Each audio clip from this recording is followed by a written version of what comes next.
tudo bom, quarto ano?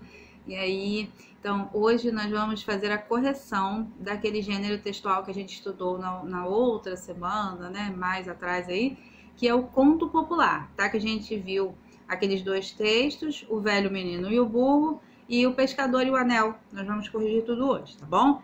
Então vamos lá, começando com o primeiro texto da leitura 1, o velho menino e o burro, só colocando essa imagem para vocês lembrarem de qual texto se trata. Vocês têm que ir lá na página direitinho. Nesse texto, o que acontece, gente? A primeira pergunta ali, em cima da interpretação oral, você achou engraçado, triste, interessante? Como que você achou? Então, isso é uma resposta pessoal. Cada um vai achar de um jeito, né, esse texto.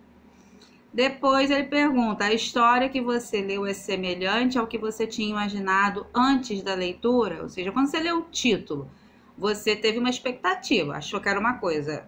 Depois de ter lido e entendido, você achou aquilo mesmo? Era o que você tinha pensado antes? É isso que ele está perguntando. Então, também é uma pergunta pessoal. Da interpretação escrita, né? O conto popular que você leu é um texto narrativo. Explique e contorne no texto os personagens. Então, que personagens? Os personagens principais, o velho, o menino e o burro, né? Quem são os protagonistas? Ou seja, os personagens principais. Então, esses três, o velho, o menino e o burro. 2. Assinale qual é o tipo de narrador que relata, ou seja, o narrador é um narrador observador. Por quê? Não é um narrador que faz parte da história, ou seja, o narrador observador é aquele que, além de contar a história, ele também se inclui nessa história, né? Nesse caso, não. Aí justifica. 3. Qual é o lugar onde se passa? Então, segundo, né, o texto ali, se passa na área rural, ou seja, onde eles vivem ali, ou seja, tem animais, casas, né, mais afastadas. Indique a ordem das cenas a seguir de acordo com o texto. Então, vamos lá. Ó. A primeira cena que aparece é essa número 1 aqui. Depois, a número 2 é quando o homem fica em cima do burro e o menino vai andando. A cena 3 é o contrário, o menino em cima e o velhinho andando. A cena 4 é os dois no burro. E a cena 5 é eles dois carregando o burro, tá bom? Vamos para a próxima. Aí vem número 5. Como o velho menino estava se sentindo antes de encontrarem os dois homens no início do caminho? Então, antes, né, na história, é mostrado, ó, eles se sentiram felizes, né, no momento em que encontraram, né, passaram pela vila, né. Então, ali, vocês podem também colocar do jeito que vocês acharem melhor, mas tem que ter um pouco a ver com o que foi falado. O que o velho e o menino fizeram após ouvirem comentários dos dois homens? Ó, eles mudaram o modo como caminhavam. Então, lembra quando a gente falou desse texto, né? Quando as pessoas dão sempre muita opinião e a gente quer sempre fazer com que agradar as pessoas. Então, eles tentaram agradar todo mundo. Primeiro, né, acharam que ele, o velho que tinha aqui em cima do burro, aí não o menino. Depois foi os dois, aí também não estava bom. Então, isso é um bom exemplo ali de que tentar agradar as pessoas, todas elas, nunca vai ser possível, porque cada uma vai ter uma opinião mesmo. Número 7. Quando viram uma dona de casa que estava na janela, o velho e o menino estavam satisfeitos. Por que eles se sentiram dessa forma, né? Então, ali, eles achavam que estavam fazendo certo de acordo com a outra opinião que eles receberam antes da mulher. Essa mulher concordava com a maneira com que eles estavam andando? Não, ela criticou, falou, que absurdo, né? Não podia. Letra C. O que o velho e o menino fizeram após ouvir um comentário da dona de casa? Olha lá, ó. Eles inverteram as posições. E o menino subiu no burro e o velho desceu. Então, ela criticou. E o velho estava em cima e o menino, coitadinho. Aí pegou e inverteu. Depois, número 8. No decorrer do caminho, o velho e o menino encontraram outras pessoas. Associe os personagens abaixo de acordo com o texto. Então, ó, vamos observar direitinho lá. Então, senhora com a neta. Então, ó, é a primeira, no caso, a segunda opção. Expressam indignação ao verem o velho caminhando e o menino sendo carregado pelo burro. E vigário, sacristão, expressa sentimento de dó, pena, né, compaixão. O que o velho e o menino fizeram ao ouvirem o comentário do vigário? Ó, passaram a levar o burro nas costas, porque o vigário, né, o padre, digamos assim, falou: ai, que absurdo, coitado do burro, né, carregando 2 pessoas, enfim. Essa ideia funcionou? Não, não funcionou, nunca vai funcionar. Sempre que a gente tenta se adequar às opiniões dos outros, a gente não vai agradar as pessoas. A gente tem que realmente pensar o que é melhor para cada um, né? E embaixo, releia o parágrafo do texto. Pelo caminho, toparam com 2 homens que miraram o velho e o menino andando ao lado do burro e comentaram. O que eles comentaram? Assinale a alternativa que substitui as palavras que estavam em negrito, ó. Toparam e miraram. Então, topar é encontrar. Mirar é olhar, tá? 11, para terminar. A gente tem ali, um dos personagens afirma que o burro era um animal fornido.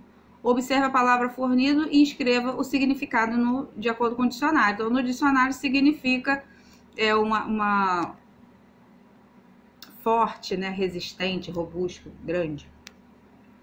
12. Não, aí vem letra B. Se refere ao burrinho, ou seja, afeto pelo burro. Qual é o sinal de pontuação que introduz as falas? No caso aqui é o travessão, tá?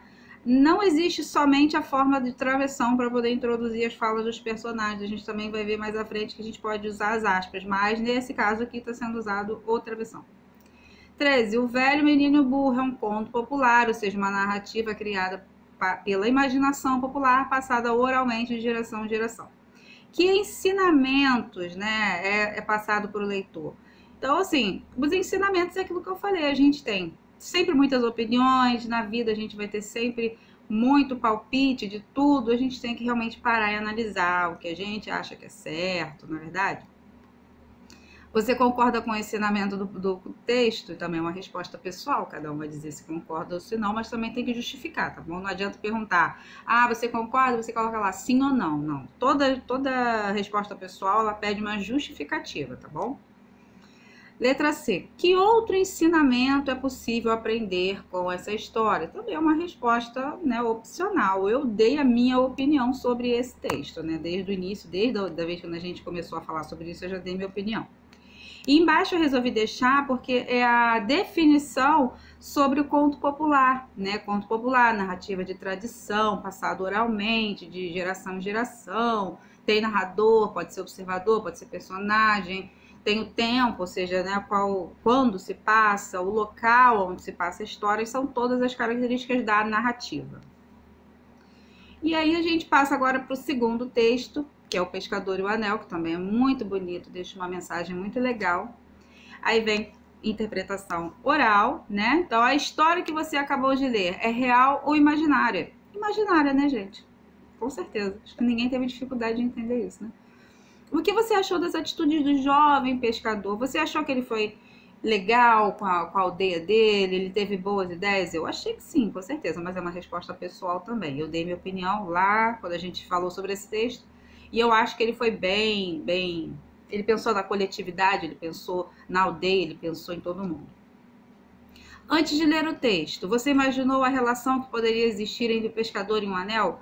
Bom, eu, como uma pessoa mais velha, né, a gente sempre ouve muitas histórias de pescador, que tem a questão da mentira, né, que eles contam muitas histórias, nem todas elas são reais, ou é uma coisa pequenininha, eles aumentam. Basicamente um legado aí dos pescadores. Mas e vocês? Aí tá perguntando no caso de vocês. Vocês acham que tem a ver? Então é mais ou menos o que a gente viu lá no início do outro texto, ou seja, qual é a expectativa que vocês teriam do texto antes de ler. É isso aí. Interpretação escrita. Então, releia o início do conto e responda as questões. Então, lá, era uma vez, muito tempo atrás, um chefe da tribo que caçava muito bem. Ele tinha um filho a quem amava ternamente, a quem amou e ensinou todos os segredos da caça. Quando cresceu, aí vem a letra A. Quando cresceu, o filho se tornou caçador como o pai? Não, ele se tornou pescador. O pai dele era caçador, tá? Letra B. Como o pai se sentiu em relação à decisão do filho? Bom, ficou surpreso, né? Achou que ele ia seguir a mesma profissão dele, mas não seguiu. E número 2, o filho do chefe da tribo tornou-se conhecido como um habilidoso e generoso caçador de peixes. Escreva H para que demonstre habilidade e G que demonstre generosidade. Então, a habilidade, gente, a habilidade da pesca, né? E generosidade, atitudes boas, atitudes legais com as pessoas. Então, devolveu o peixe vermelho às águas do lado. Ele foi generoso, né? Teceu grandes redes, ele foi habilidoso, é uma habilidade dos pescadores. Dava os maiores peixes que pescava ao pai, ou seja, ele dava, ele, né, pensava nas outras pessoas, então generosidade. Fez excelentes cordas de sisal, então é uma habilidade de pescador. Depois, passando aqui, no 7º parágrafo, lá do texto,